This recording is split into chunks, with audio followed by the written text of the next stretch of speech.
నమస్కారం. గోపాల సాముద్రిక శాస్త్రానికి స్వాగతం. మనం ప్రధాన రేఖల్లో జీవిత రేఖ గురించి విస్తృతంగా మనం చర్చించుకుంటున్నాం.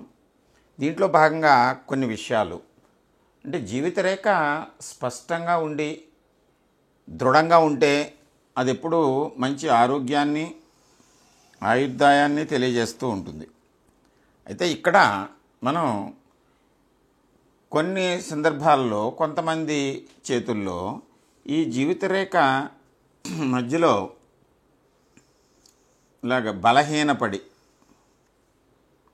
ఐలాండ్స్ కింద కానీ ఓవర్లాప్స్ కింద కానీ ఇవన్నీ ఒక చేతుల్లో ఒకరి హ్యాండ్లోనే ఉండవు.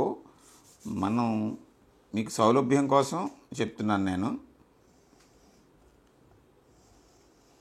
ఇలాగ ఓవర్లాప్ అయి ఉండి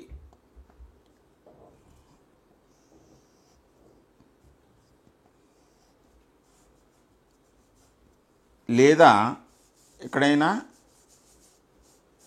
గొలుసు మాదిరిగా ఉండి ఇలా ముక్కలు కింద తెగి గొలుసు మాదిరిగా ఉండి పలచబడి ఇలా ఉన్నటువంటి సందర్భాలలో ఆ ప్రాంతములో ఆ వయసులో కొన్ని బలహీనతలు అనారోగ్య పరిస్థితులు ఏర్పడుతూ ఉంటాయి. దీన్ని మనం గమనించి మిగిలినటువంటి విభాగాలు అంటే శిరోరేఖ, హృదయరేఖ, బుధరేఖ మరియు ఆరోగ్యాన్ని మనం గమనించినప్పుడు గోళ్ళను కూడా మనం పరిశీలిస్తూ ఉండాలి.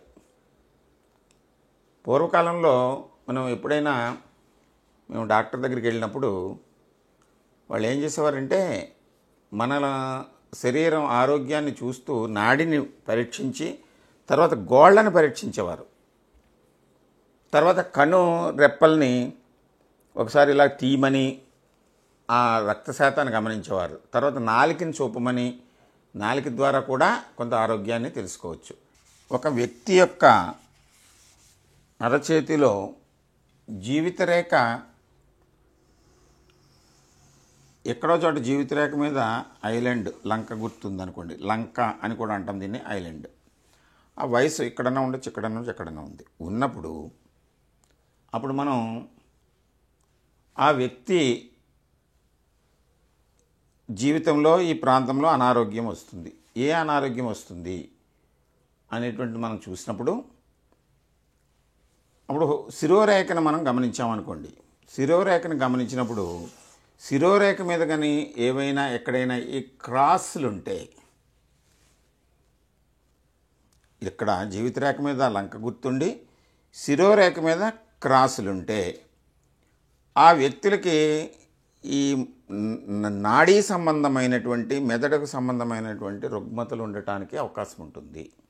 మిగిలినటువంటి రేఖల్ని గోళ్ళని మనం పరిశీలించినప్పుడు మిగిలిన రేఖలు హృదయరేఖ మీద కూడా ఈ లంక ఉండేటువంటి సమయములో వయసులో క్రాస్ లైన్స్ ఏమైనా ఎక్కడైనా ఉంటే, ఒకటున్నా రెండున్నా ఆ వయసులో ఖచ్చితంగా ఆ వ్యక్తులకి హృదయానికి హార్ట్కి సంబంధించినటువంటి సమస్యలు రుగ్మతలు ఏర్పడటానికి అవకాశం ఉంటుంది. అంటే శరీరము ఈ ఐలాండ్ జీవిత రేఖ శరీరాన్ని చెప్తుంది. మిగిలినటువంటి విభాగాల్లో రేఖలు ఏ పార్ట్లో అది అనారోగ్యాన్ని తెలియజేస్తుంది అనేటువంటిది మనకి స్పష్టమవుతుంది. కొంతమంది చేతుల్లో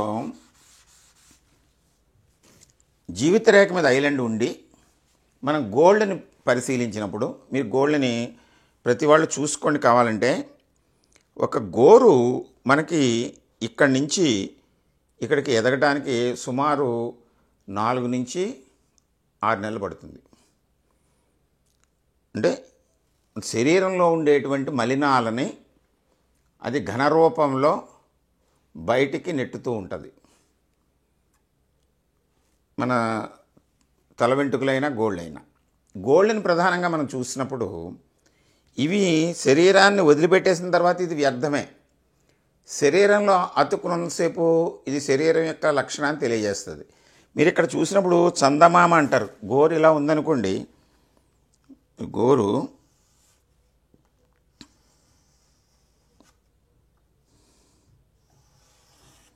వేలు ఇలా ఉంది, ఇది గోరు. ఈ గోరుకి ఇక్కడ ఈ దిగువలో ఒక ఇలాగ అర్ధచంద్రాకృతిలో ఏర్పడుతూ ఉంటుంది. కొంతమందికి ఉండదు. ఇలాగ ఏర్పడి ఇది ఎక్కువగా విస్తరించినట్టు కనిపిస్తే ఆ వ్యక్తుల్లో రక్త ప్రసరణ వేగం పెరిగి అది నాడీ సంబంధమైనటువంటి ఉద్రేక సంబంధమైనటువంటి బీపీ, దాని నుంచి నాడీ సంబంధమైనటువంటి రోగాలకి దారితీస్తుంది. గోల్డ్ని పరిశీలించాలి మనం. అలాగే కొంతమంది గోల్డ్ని మనం చూసినప్పుడు ఈ పెలుసుదేరిపోయి పగుళ్ళు వచ్చి ఉంటాయి, సులువుగా పగిలిపోతూ ఉంటాయి, పెలుసుదేరి ఉంటాయి. ఈ పెలుసుదేరి ఉన్నటువంటి సమయంలో అంటే సుమారు ఈ గోరు ఇక్కడి నుంచి ఇక్కడికి ఎదగడానికి 5 నుంచి 6 నెలలు పడుతుందని చెప్పాను కదా. సుమారు 4 నెలల పైన పడుతుంది. మనం గమనించినప్పుడు మీరు కనుక గోరింటాకు పెట్టుకున్నా, లేకపోతే మనం ఎలక్షన్కి వెళ్ళాము, ఇక్కడ ముద్ర వేశారు ఇది గోరు మీద, ఆ ఇంకు పోవడానికి కనీసం 3-4 నెలలు పడుతుంది ఇక్కడికి పైకి కొసకి. అంచేత అప్పుడు గమనించినప్పుడు మనం ఆ పెలుసుదనం ఎప్పుడైతే ఉంటుందో ఆ 6 నెలల కాలంలోనూ వాళ్ళ యొక్క బీపీలోను వాళ్ళ యొక్క శరీర సంబంధమైనటువంటి నిర్మాణంలోనూ కొన్ని అనారోగ్యాలని మనం గమనించవచ్చు.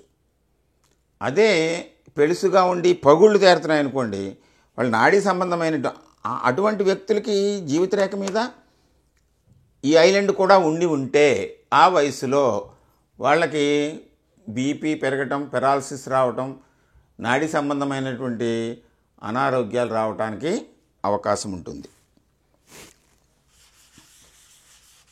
జీవితరేఖ మీద ఐలాండ్ ఉండి కొంతమంది చేతుల్లో మనం ఈ బుధరేఖను చూసామనుకోండి, ఈ బుధరేఖ ఇలా వంకరగా ఉంది. అటువంటి వ్యక్తుల్లో ఈ జీవితరేఖ ఐలాండ్ ఎంతకాలమై ఉంటుందో ఆ సమయంలో ఈ బుధరేఖ ఇలా వంపులుగా ఉన్నప్పుడు లివర్కి, ప్రేగులకి సంబంధమైనటువంటి, అలాగే రెక్టల్ అంటే ఈ మలబద్ధకము, ఈ కాన్స్టిపేషన్, దానివలన రెక్టము చివరి భాగాలకి, మలద్వారానికి సంబంధించినటువంటి అనారోగ్యాలు రావడానికి అవకాశం ఉంటుంది. అలాగే ఈ బుధరేఖ స్పష్టత కోల్పోయి అంటే ముక్కల కింద ఉండి ఆ సమయంలో జీవితరేఖ మీద ఐలాండ్ ఉంటే ఇటువంటి వ్యక్తులకి కొన్ని సందర్భాల్లో ఈ జీర్ణాశయంతో పాటు ప్యాంక్రియాస్కి సంబంధించినటువంటి ఇబ్బందులు ఏర్పడి, గాల్ బ్లాడర్ వీటికి సంబంధించిన ఇబ్బందులు ఏర్పడి, డయాబెటిక్ మనం షుగర్ అంటాం, డయాబెటిక్ పేషెంట్లుగా కూడా మారటానికి అవకాశం ఉంటుంది.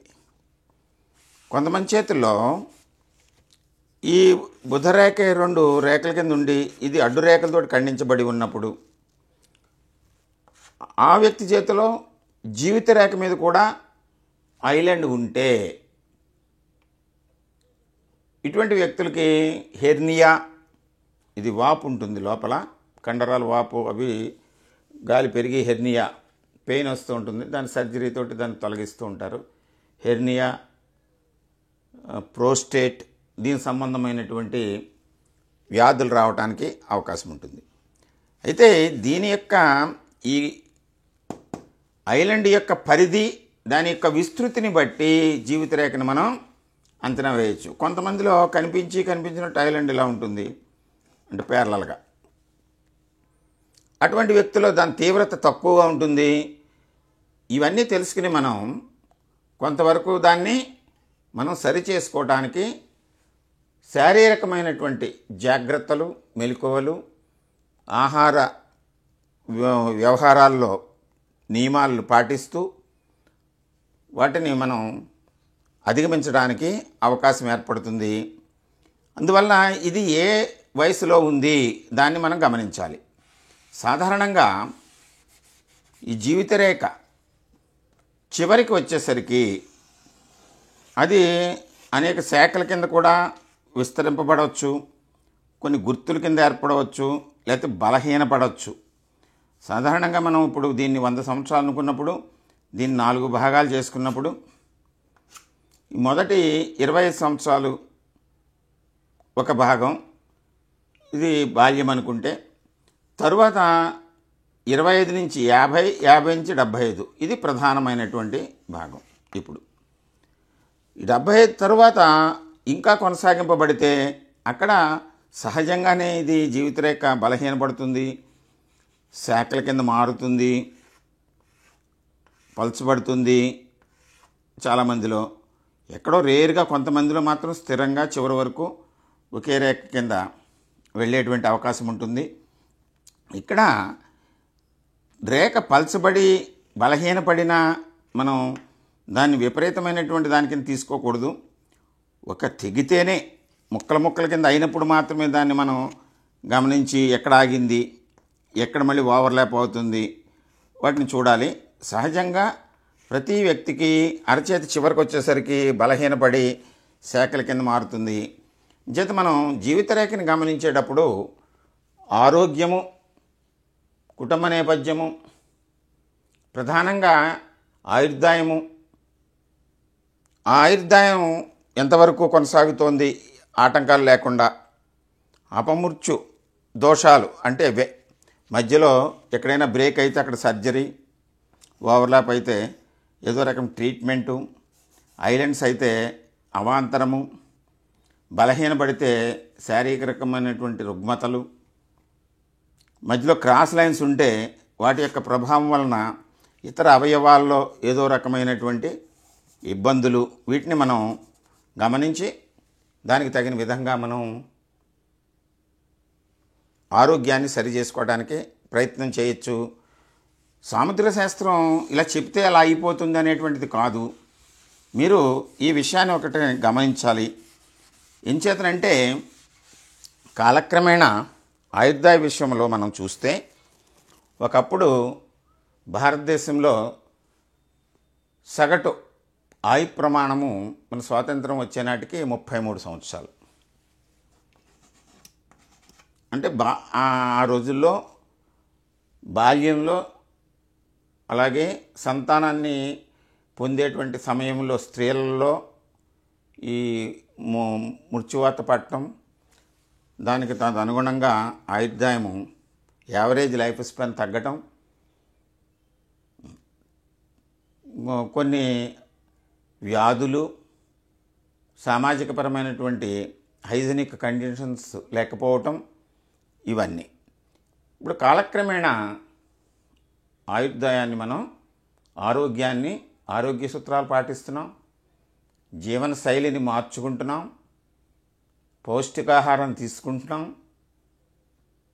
క్రమక్రమంగా మన ఆరోగ్యాన్ని మెరుగుపరుచుకుని యావరేజ్ లైఫ్ స్పాన్ ఇప్పుడు ఇది 1947లో ఇప్పుడు 65% లైఫ్ రేట్ పెరిగింది 2024. అంటే 77 సంవత్సరాల్లో మనం ఇంకా ఈ జపాన్ తదితర దేశాల్లో లైఫ్ స్పాన్ ఇంకా ఎక్కువ ఉంది, 90 years వరకు కూడా ఉందంటున్నారు ఇప్పుడు జపాన్లో. అంటే మన జీవన శైలిని మార్చుకోవడం ద్వారా మనం జీవితాన్ని, ఆయుర్దాయాన్ని మనం కాపాడుకుంటూ ఆరోగ్యాన్ని మెరుగుపరుచుకుంటూ అవాంతరాలని అధిగమిస్తూ ఉంటున్నాం. ప్రకృతిపరమైనటువంటి అవాంతరాలు సడన్గా వచ్చేటువంటి వాటి గురించి కాదు. ఇప్పుడు మనం యావరేజ్ లైఫ్ స్పాన్ని ఏ విధంగా పెంచుకుంటున్నాం మనకు తెలియకుండానే మనం పెంచుకుంటున్నాం. అలాగే మన జీవనశైలిని కూడా ఒకప్పుడు ఆహారానికి లేక తిండి లేక ఇప్పటికి కూడా కొన్ని దేశాల్లో ఆరోగ్యం క్షీణించి వాళ్ళు అసూలు బాసిన వాళ్ళు చాలామంది ఉంటారు. సహజమైనటువంటి ప్రకృతిలో, సహజమైనటువంటి వాతావరణంలో, సహజంగా ఉండేటువంటి జీవన విధానంలో చెప్పేటువంటి విషయాలే ఇవి. సడన్గా ఏదో వచ్చి ప్రమాదం వచ్చి అవాంతరాలు వచ్చి ఆయుర్దాయం పోతుంది కదా, వాళ్ళ చేతుల్లో ఎలా ఉంటుందని మనం దాని పరిశీలనలోకి వెళ్ళకండి. వాటికి తగినటువంటి విధంగా అక్కడ ఉంటుంది. ఇవన్నీ కూడా మన కర్మ కారణాలు కనుక, మన కర్మానుసారం ఈ రేఖలు ఏర్పడుతున్నాయి కనుక వాటిని మనం సరి చేసుకోవచ్చు. మన కర్మకి మనమే కర్తలం గనక, మన జీవితానికి మనం యజమానులు మనమే గనక, మన జీవిత రేఖను పరిశీలించుకోవడం ద్వారా మన జీవన ప్రమాణాన్ని పెంచుకోవచ్చు, ఆయుష్ని వృద్ధి చేసుకోవచ్చు. మనం క్రమంగా ఇంకా 100 years 100% వచ్చే విధంగా మనం ప్రయత్నం చేయొచ్చు. ఇంకా జీవిత రేఖ గురించి మరొక ఎపిసోడ్లో మరో కొన్ని విశేషాలు తెలుసుకుందాం. నమస్కారం.